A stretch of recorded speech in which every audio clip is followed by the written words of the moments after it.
Today we're going to be looking at patterns, and before we start, there are a few characteristics that we need to know about going into every single pattern. These are things that you should look for. The first one is that every single pattern is bound by a support and resistance line. The next is that patterns can be fractal, meaning that patterns can work for any single period and they also look the same despite what time frame you're looking at the chart. Through every single pattern, a few things to look at are reliability, performance, the behavior of the volume throughout the pattern. After a breakout, patterns can often fail in something that we call a trap, meaning that we have a bull trap or a bear trap. It's something similar to like if the stock climbs 10% only to then reverse and come back down. And then sometimes we also have false or premature breakouts, meaning that you think that the pattern is at its end, but then you just return to the formation. And false meaning that the final breakout can sometimes occur in the opposite direction. The first pattern we're going to look at are rectangles, or trading ranges, which are continuation patterns. Rectangles are often made of 4 reversals, as you can see, 1, 2, 3, 4. On the last one, instead of touching the support line, we have a shortfall, which is then preceded by a breakout to the upside and a continuation.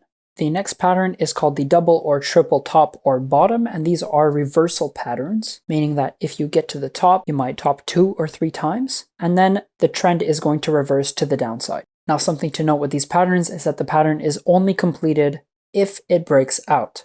And if you are trading this pattern, you must only act upon the pattern at the extremes, meaning at the breakout. The double or triple top or bottom is also much more significant if it's occurring at the top or at the low of a big downtrend or of a big uptrend. That pretty much wraps up the video. The next one, we're going to be talking about different triangle patterns. If you enjoyed it, I really appreciate a like. Thank you so much for watching. I'll see you in the next one.